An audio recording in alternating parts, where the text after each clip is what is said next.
Hi everybody, thanks for joining me as I continue to work my way through Lee Strobel's The Case for Christ, one chapter at a time, examining it from the atheist perspective. I'm about to go into chapter 8, the psychological evidence. And as we begin this chapter, we are officially halfway done. We're 50% through the book. We have 7 chapters and a conclusion yet to go. Strobel opens chapter 8 by telling us about Duncan Scott, who was a New Mexico state senator who entered an amendment into legislation in his state senate in 1997 that would have required all psychiatrists and psychologists testifying in court to wear wizard costumes and carry wands and have their testimony punctuated by the striking of a gong. The amendment actually passed the Senate before dying in the New Mexico House of Representatives, just to show you how seriously some people take psychology and psychiatry and how much respect they have for the field. And after relating this strange story that seems to undermine the credibility of psychology and psychiatry, Strobel then does a complete 180 and relates the story of a seemingly normal housewife who he saw on trial for the murder of her husband, who was revealed on the witness stand to not be a normal, well-balanced housewife, but to be a deeply disturbed person who suffered from many very realistic, very disturbing delusions. And Strobel's conclusion is, overall, psychological testimony provides important safeguards for defendants. The question at the center of this chapter, which Strobel asks, is, was Jesus crazy when he asserted that he was God? Ooh, can you feel the false dilemma approaching? Just as surely as night follows day, it's coming. And I bet there's even a C.S. Lewis quote. You watch and see if I'm not right.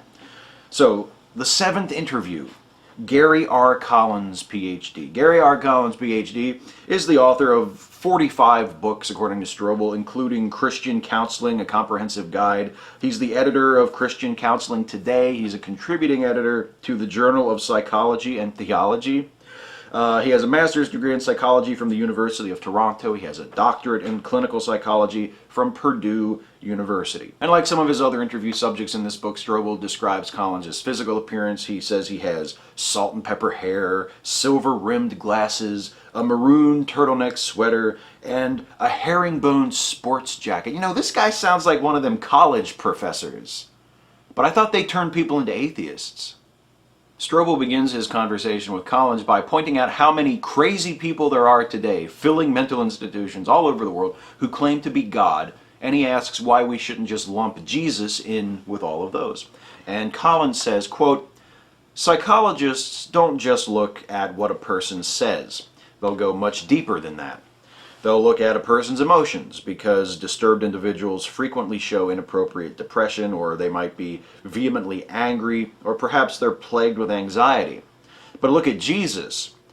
He never demonstrated inappropriate emotions. For instance, he cried at the death of his friend Lazarus. That's natural for an emotionally healthy individual." As with the previous chapter, we are deep in the realm of textual analysis here, whether or not Strobel or Collins realize that or will admit it. As we've discussed throughout this series, there's no reason for anyone to assume that the Gospels are historically reliable or to treat them as though they were historical documents. So any insights that we glean into the psychological state of Jesus from analyzing his words and his actions in the Gospels will have no more bearing on reality than similar insights resulting from a psychological reading of Batman. Strobel mentions the instances in the Gospels when Jesus is portrayed as being angry, and Collins chalks these outbursts up to healthy anger, to righteous anger over people being abused or being taken advantage of, or abuses in the temple, things like this. And he specifically mentions the cleansing of the temple when Jesus angrily drives out the money changers. But of course, the cleansing of the temple is not the only time in the Gospels that we see Jesus getting angry. What about the episode that takes place in the Gospel of Mark right before the cleansing of the temple? It's Mark chapter 11, verses 12 through 14, and it reads, quote, "And on the morrow, when they were come from Bethany, he was hungry, and seeing a fig tree afar off having leaves, he came, if haply he might find anything thereon. And when he came to it, he found nothing but leaves, for the time of figs was not yet. And Jesus answered and said unto it, no man eat fruit of thee hereafter forever. And his disciples heard it. The dude curses a fig tree for not having figs out of season. Is that righteous, rational anger?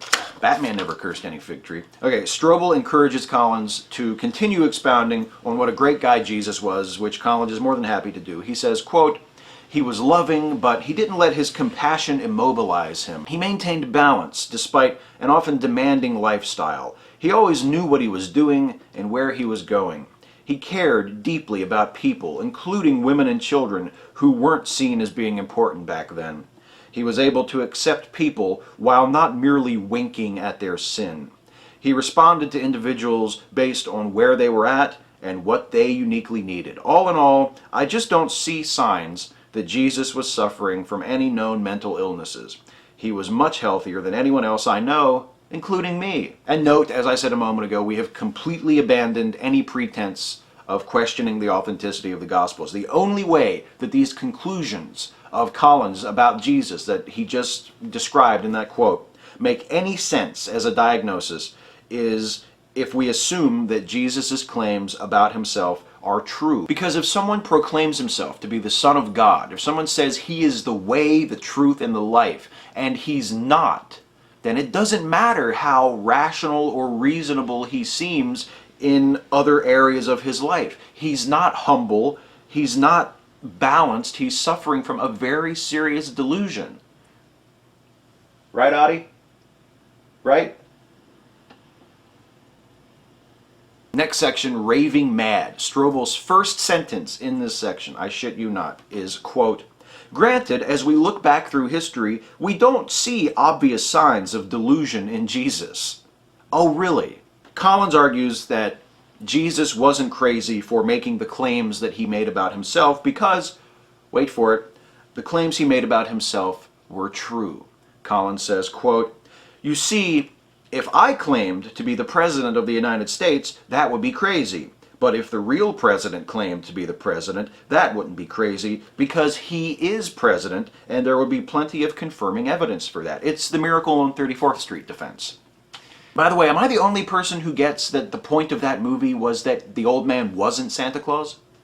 Collins continues, quote, "Jesus didn't just claim to be God. He backed it up with amazing feats of healing, with astounding demonstrations of power over nature, with transcendent and unprecedented teaching, with divine insights into people, and ultimately with his own resurrection from the dead. So when Jesus claimed to be God, it wasn't crazy, it was the truth."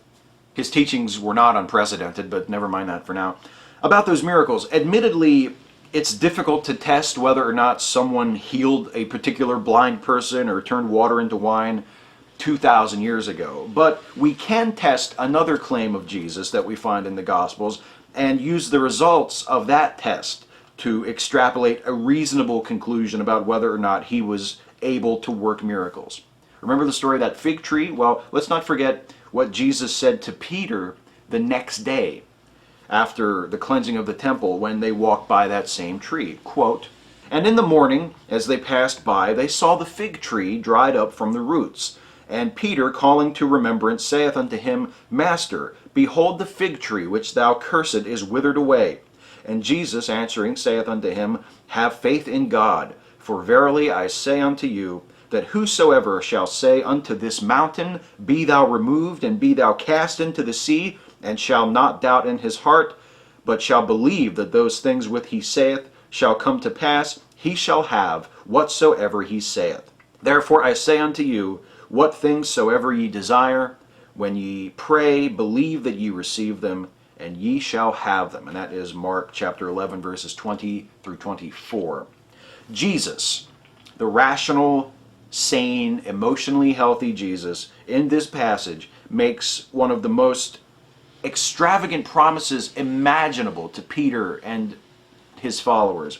All they have to do, Jesus says, is ask God for something and have faith, and whatever they ask for shall be given to them. There are no restrictions placed on this. It's ask God for something, believe that he can give it to you, and you will get it.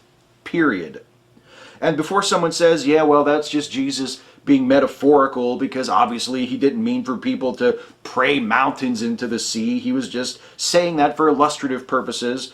Let me ask you this. Were the other miracles metaphorical? Was the raising of Lazarus a metaphor? Was the multiplying of the loaves and fishes a metaphor? Was walking on water or transforming water into wine metaphorical? Because those stories certainly don't read that way to me. It reads to me as though the disciples have actually experienced these events, and Jesus is saying to them now, have faith in God and you will be able to do all these things, and what's more, you'll even be able to move mountains if you want to. And Collins certainly seems to interpret the miracles that way, as literal occurrences in the narrative. But clearly, this claim of Jesus's is not true. Faith and prayer do not move mountains or result in any other miraculous occurrences. This claim has been tested and debunked scientifically numerous times, and if you don't believe those scientific studies and you need special confirmation, feel free to try it yourself. Give praying a mountain into the sea a shot and let me know how it goes. If Jesus really said this to Peter, he was either crazy or he was a liar. You take your pick. Either way, he was not telling the truth. Strobel suggests that maybe Jesus' healings in the Gospels were the result of the placebo effect, and Collins disputes this. He says, well, they were instantaneous. There are all these other things about the healings of Jesus that don't fit, that can't be explained by a placebo effect. But then he hedges his bets, and he says, yeah, well, you know what? If Jesus did heal some people by the power of suggestion, he still healed them, so it should still count. So I guess the fact that you don't need to be God to induce the placebo effect doesn't really matter. Next section, Jesus the hypnotist. Strobel brings up an argument by Ian Wilson, who said that Jesus accomplished some of his miracles possibly through hypnosis, particularly the wedding at Cana, the transforming of water into wine. In other words, the guests at the wedding only thought that water had been turned into wine and hadn't actually been done. Collins counters this argument by saying that not everyone is susceptible to hypnotism. And he says, quote, when Jesus multiplied the bread and fish, there were 5,000 witnesses. How could he have hypnotized them all? We don't know there were 5,000 eyewitnesses to the multiplying of the bread and fishes. We have a report in the gospel that there were 5,000 eyewitnesses. Glenn Beck reported that there were 500,000 people at his Restoring Honor rally in 2010. There were actually between 80,000 and 90,000 people. You see how that works? Collins also says that hypnosis doesn't explain how those who doubted Jesus, like James and like Saul of Tarsus, were converted after supposedly encountering the resurrected Christ. Collins says that hypnosis also doesn't explain the empty tomb. Well, prove to me there was an empty tomb, and then we can talk about how we explain the empty tomb, okay? Regarding the water into wine miracle, Collins claims that it couldn't have been hypnosis for another reason, and that is that Jesus just doesn't have time to hypnotize everybody. Since he doesn't ever address the wedding guests or the servants, all he does is ask somebody to take some water to the master of the banquet, who then tastes it and says that it's wine. This argument from Collins is so stupid, I'm not even sure if it's worth the time to talk about it, but this is a short chapter, so what the fuck. I don't think the hypnosis argument is really necessary to explain the miracle at the wedding of Cana. But let's say that we want to make that argument. Let's say that Ian Wilson is making that argument. Is there an opportunity within the story of that miracle for Jesus to have hypnotized people, and it's just not mentioned in the text? Well, here's what the Gospel of John says about the miracle of the changing of the water into wine. Quote, and the third day there was a marriage in Cana of Galilee, and the mother of Jesus was there, and both Jesus was called and his disciples to the marriage. And when they wanted wine, the mother of Jesus saith unto him, they have no wine. Jesus saith unto her, woman, what have I to do with thee? Mine hour is not yet come. His mother saith unto the servants, whatsoever he saith unto you, do it. And there were set there 6 water pots of stone, after the manner of the purifying of the Jews, containing 2 or 3 firkins apiece. Jesus saith unto them, fill the water pots with water. And they filled them up to the brim. And he saith unto them, draw out now, and bear unto the governor of the feast.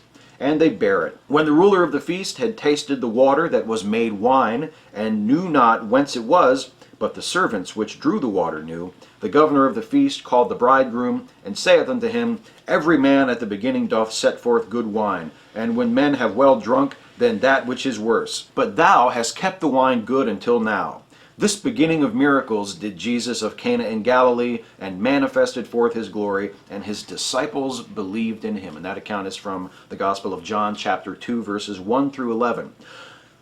Hardly a moment-by-moment account of Jesus at the wedding. It seems to me there's plenty of space in that story for Jesus to have hypnotized the others into thinking the water had become wine. Now, is hypnosis a plausible explanation?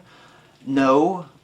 Not until someone suggests a miracle as an alternative explanation, that is.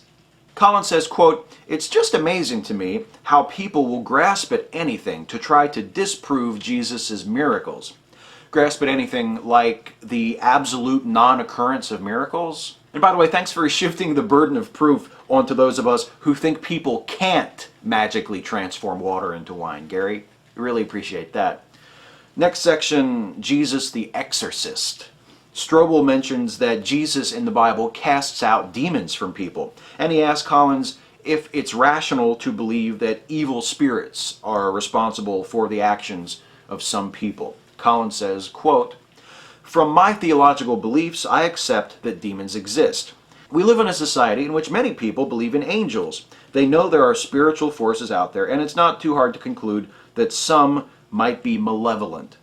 Where you see God working, sometimes those forces are more active. And that's what was probably going on in the time of Jesus. So it's rational to believe in demons because people also believe in angels. And you know, the logic there is perfectly sound, because after all, isn't it rational to believe in goblins because lots of people believe in elves?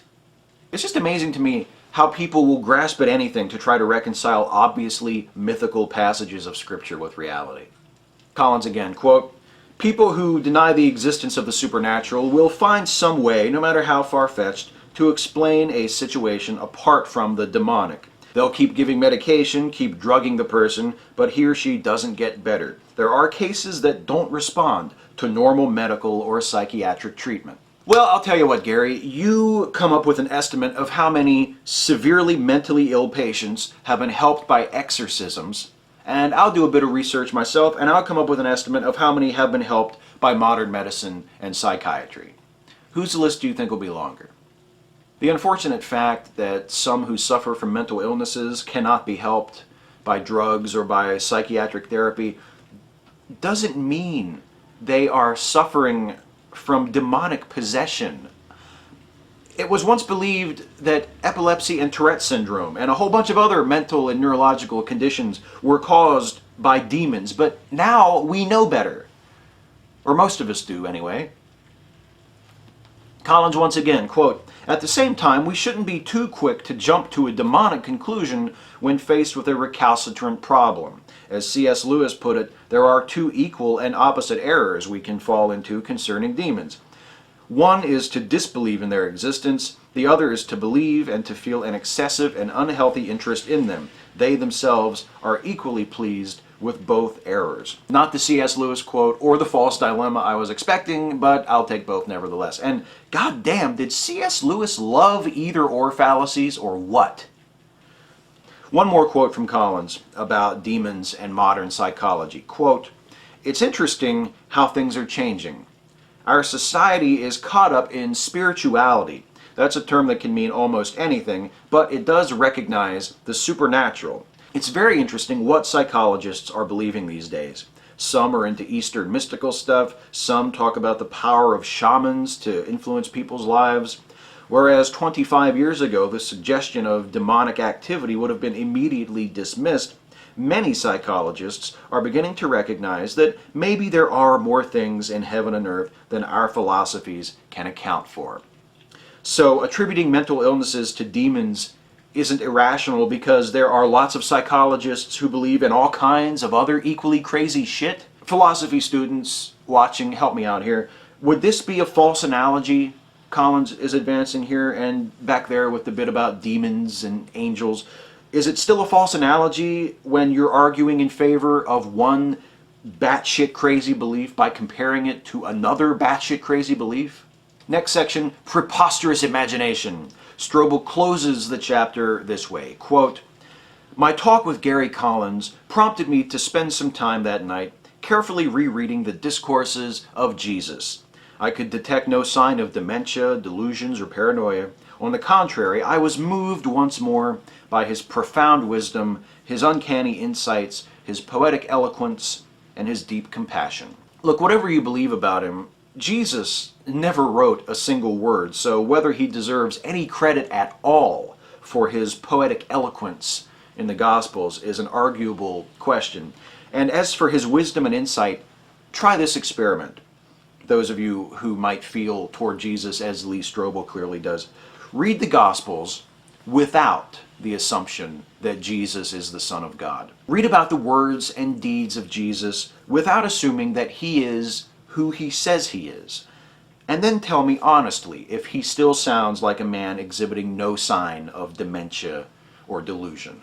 That's it for this chapter. They fucking blue-balled me on the lunatic, liar, or Lord false choice. I felt sure it was coming in this chapter, but they never brought it up explicitly. It does come up later in the book, just not yet. So next time we're going to do chapter 9, the profile evidence. Did Jesus fulfill the attributes of God? So that will be fascinating, I'm sure. Thank you all so much for continuing to watch. Thank you for your comments and questions. It seems like there are more regular viewers of this than when I started, so some of you are finding it and going back and watching the earlier videos. I think that's great. Thank you so much for your interest, and I'm glad that this has been of interest and of use to some of you, and I will see you next time.